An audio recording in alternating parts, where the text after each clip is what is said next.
Hello, dear Kenyans. My name is Osia Opiyo. It is not my wish to come and address people. It's not something that I like doing so often, but this is one of those days that I'm doing this. I just wanted to ask you a question as Kenyan people. Where do you want to go to? Where do you want? What is the Kenya you want? Which Kenya do you want? Do you want a prosperous country that you can bequeath to your children with a lot of happiness and confidence? Or do you want a Kenya we have? Are you happy with the Kenya we have? That is the question. Are you happy with what you have? Personally, I'm not happy with what I have as Kenya. I want a prosperous country. We are not prosperous at this point in time, but we could be prosperous. I want a country that obeys the rule of law, where leaders are examples that our children can emulate with a lot of confidence and pride. That is not the Kenya we have. I want a country where the youth, after going through the rigorous process of education, get their rightful employment that they deserve. Unfortunately, that is not the Kenya we have. So what Kenya do you want yourself? I'm just explaining the Kenya I want and vis-a-vis the Kenya we have. The Kenya we have made me leave the country to search for greener pastures outside of the country. That is a demonstration that the Kenya I have is not the Kenya I want. So me and you, we need to have some consensus on the Kenya we want. And I think that we will reach a consensus on the Kenya we want following what I've just enumerated. We want a prosperous country. We want a country that we don't have to leave it to go and search for greener pastures elsewhere. We want a country that we can give back to our children, we can go to our jobs, we can work and retire in our country and make a contribution post-retirement if we can on our own capacities in our villages or any place that we choose to live in Kenya, whether it is urban or rural. We want a country that is secure. We don't want a country where insecurity is the order of the day. We don't want a country where women are killed up and about. We don't want a country where people take the law in their own hands. That's not the Kenya we want. That's not the Kenya we want. We don't want a country that is riddled with corruption. We want a country that will take a bus, coach from Nairobi to Kisumu, and no police officer puts a roadblock soliciting for bribe. We don't want a country that is embedded in corruption. So this is where we are, unfortunately. But we want to move from that country to a new Kenya. We want to move to a new Kenya, a prosperous nation, a nation whose citizens obey the rule of law, a nation whose citizens work hard and get what they deserve. That is the nation we want. I don't know the Kenya you want, but that is the Kenya I want. That's the Kenya I want. I want a civilized nation. That is the Kenya I want. And Kenya is a beautiful country.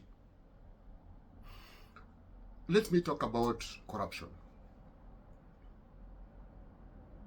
And let me talk about some pronouncements made by the head of state a few days ago, I think 2 days ago or 1 day ago, and another political figurehead that is very senior called Raila Odinga. Now, the head of state and the former prime minister are political top leaders in our country.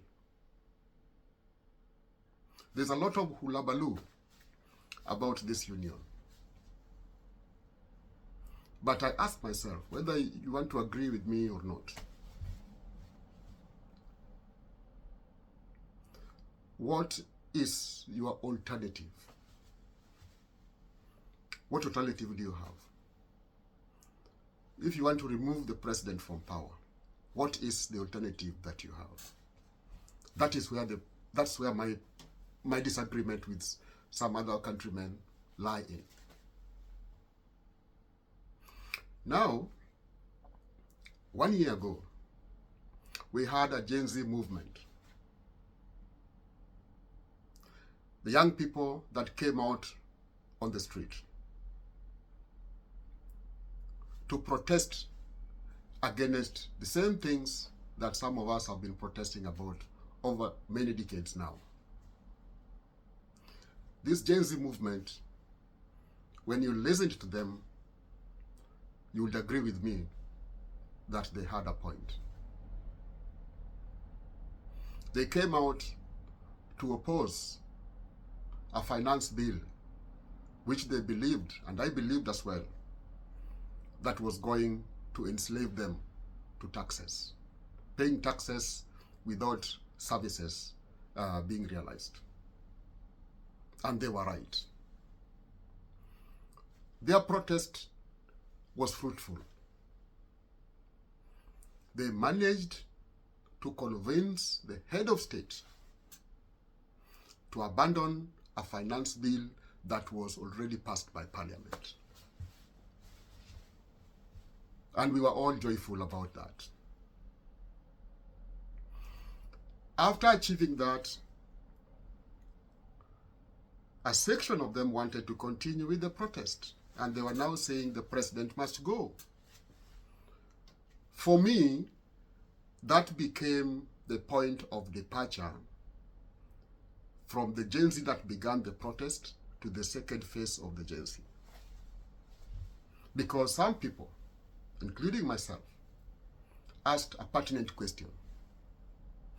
After the exit of the president, premature exit of the president, because a president has got a 5-year term limit for the first term, the president in Kenya can add another 5 years if the citizens of Kenya vote for him.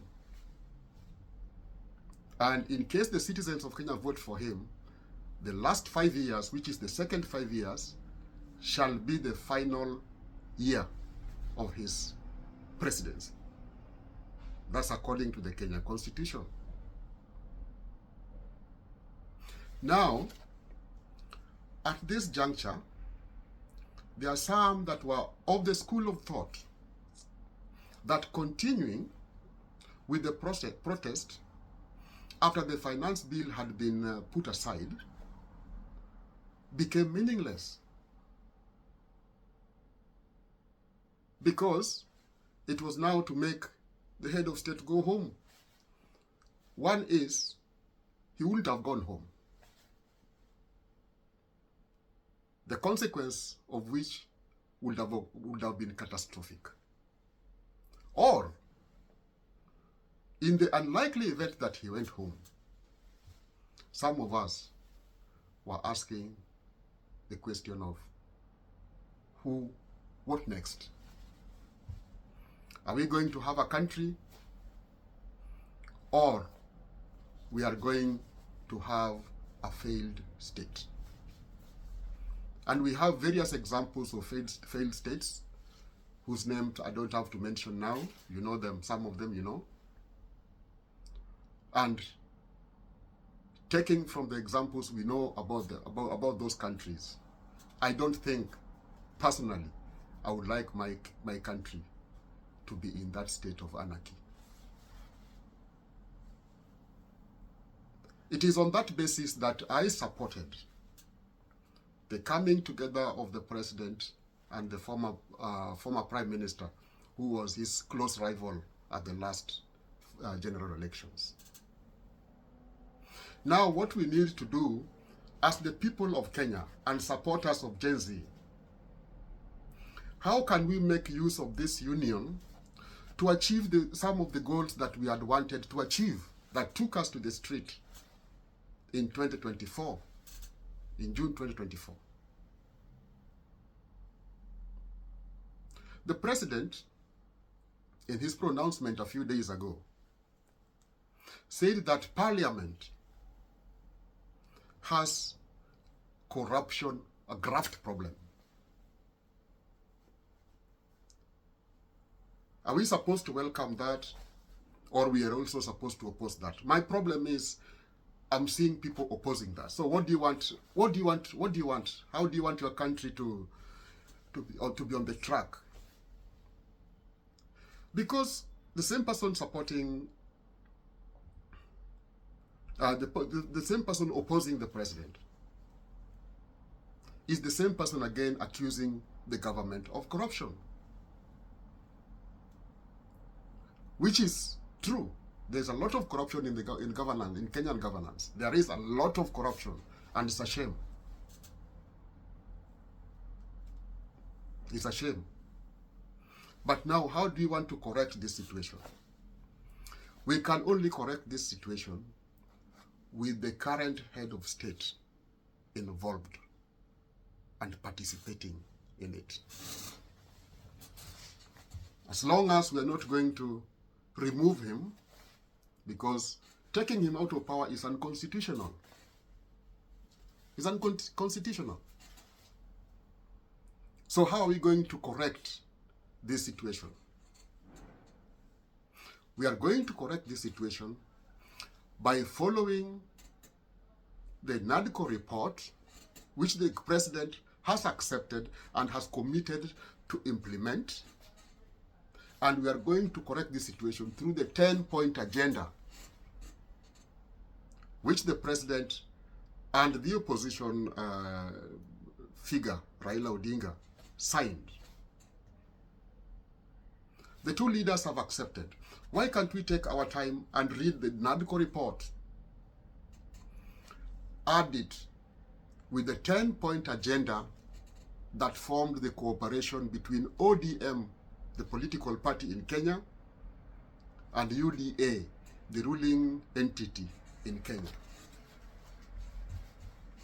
In my view, this is the way to go. This is the way to go.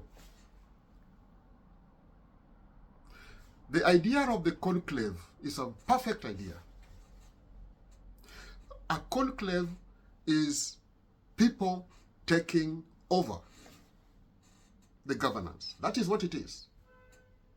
But taking over in an organized way, without reaching a conflict with the government.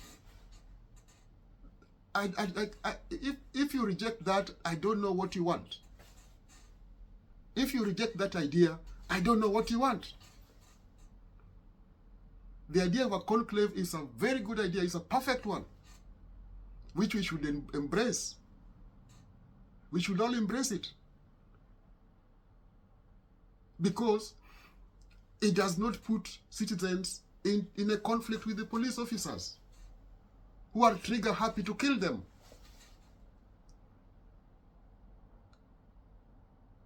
So let us embrace the idea of the conclave. Let's put the 10-point agenda. Let's analyze them. Let's read the NADCO report and participate. And how we should participate in the construction of our nation. And let me take you back. Remember, we are still in the struggle. As African people, we are still struggling. We have not yet reached where we should reach. Africa is not free. If you thought we were free, we are not. After the slavery came the colonialism. After colonialism, now we are in a neo-colonial era. We fought for our political freedom. The fight we have now is economic emancipation of Africa.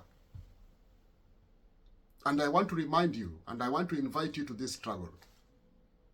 This is what the struggle of our life.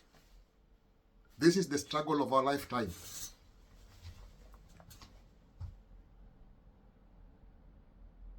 Economic emancipation of Africa. We have the political emancipation. That's why we have our countries and boundaries, which some of us think should come together, and some regions to form a federal government system. But that's that topic for another day. We must ensure that we attain our economic emancipation. That's the last and the final, and we get to the destination we deserve to be at. Corruption frustrates economic emancipation. Corruption is a stumbling block to the economic emancipation which we so desire. So if the head of state is up in arms and accept to help in fighting corruption, and the head of state has acknowledged that parliament is riddled with corruption, we are in a very good position to fight corruption, because that is a political goodwill from the president. I know some people don't agree with me. It's okay. You think that it's not a political goodwill. But look here. If I give you lemon, it's up to you to know what to do with it.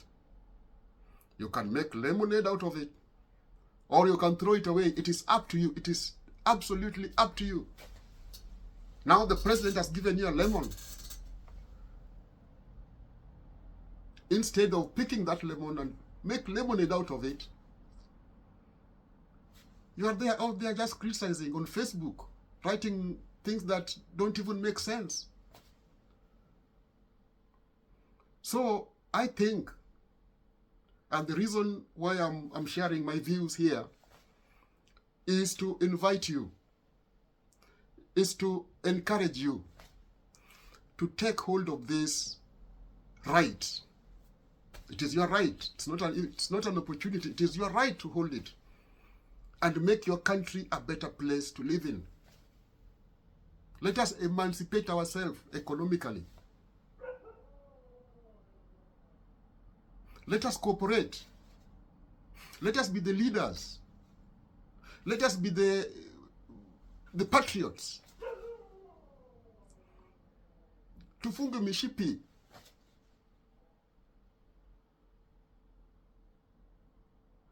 Na tuendelee mbele pamoja kama nchi. Mambo na ukabila tuachane nayo kabisa. Let's forget about tribalism. You can ask anybody. In an operation table, there is no difference between Jaluo and Kikuyu. Our needs are the same. We have children that we want to go to school. We have health issues that we want to be attended to by at our hospitals.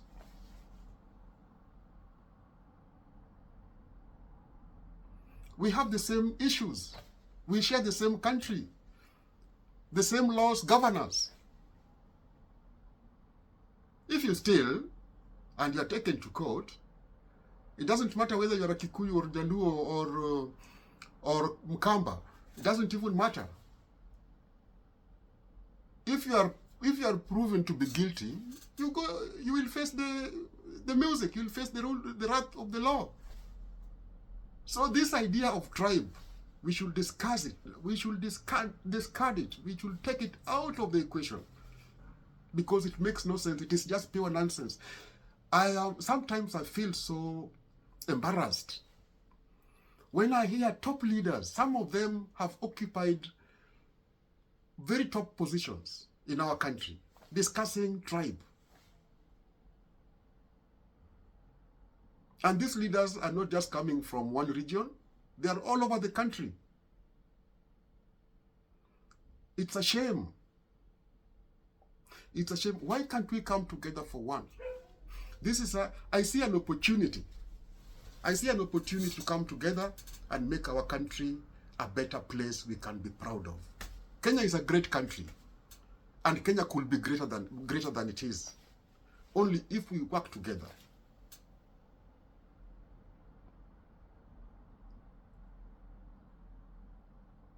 And we must not separate a population of our country on the basis of the agenda. That is nonsense. That is nonsense. I also don't support the current wave of the empowerment that people talk about, that genders talk about. The rule of law should govern all of us. Whether you are a woman, whether you are a man, the rule of law must be obeyed for us to have a country moving forward.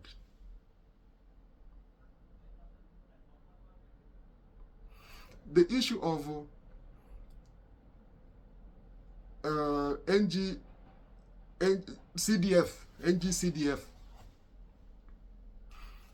I have always argued here, long time, when the Constitution of Kenya was promulgated in 2010. My argument states that CDF is unconstitutional. It should have been kept aside in 2010, not in 2025.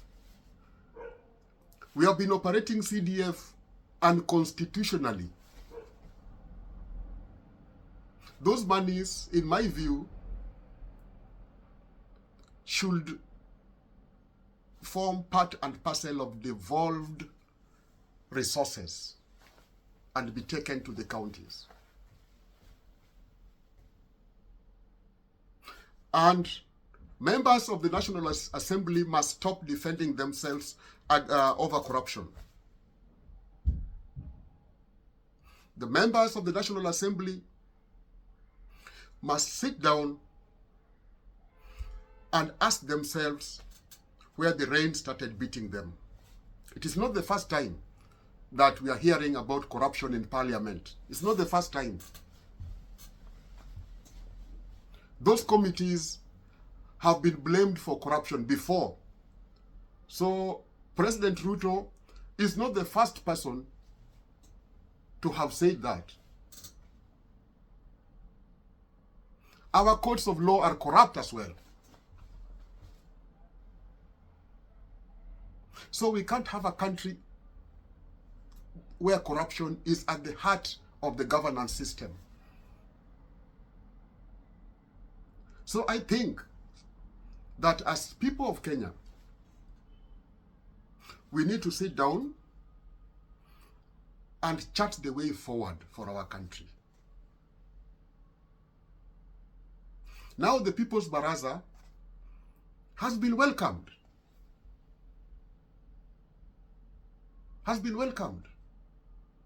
By the head of state.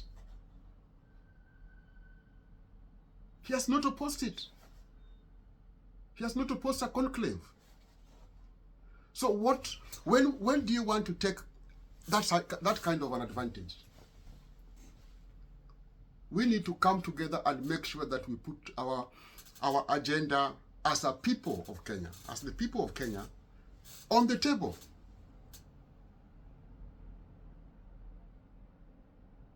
And nobody wants to usurp that opportunity. I've not heard Raila Odinga say that he wants to lead the conclave. That was his idea, but he has not claimed it, that he wants to be the leader of it. So if you have a way, and if you have another opinion, bring it on the table.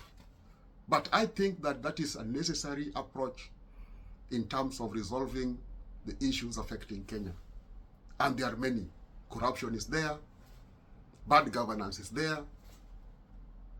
Okay? Implementation of the Constitution is there. We have not implemented our new Constitution fully, and it is 15 years now along the drain.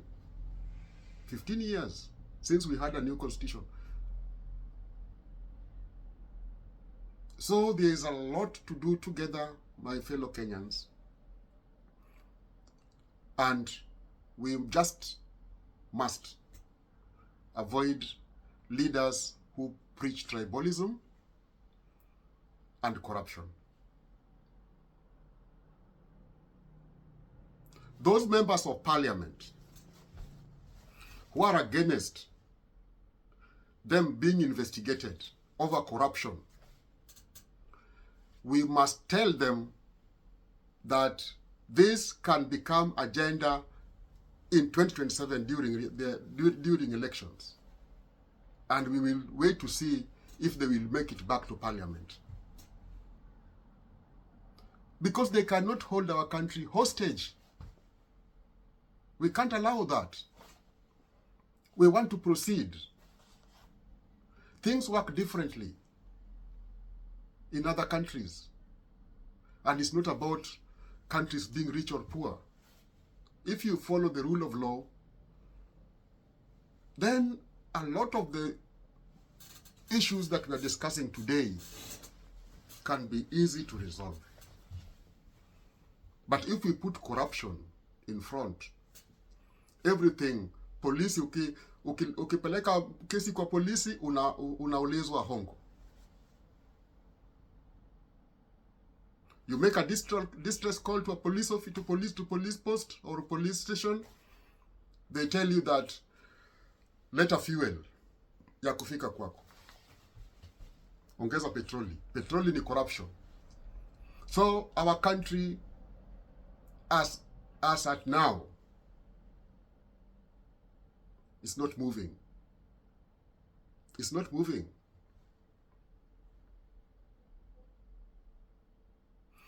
The police officers, many of them, are sabotaging the governance of the Republic of Kenya by soliciting bribes from the citizens of Kenya. That is a fact.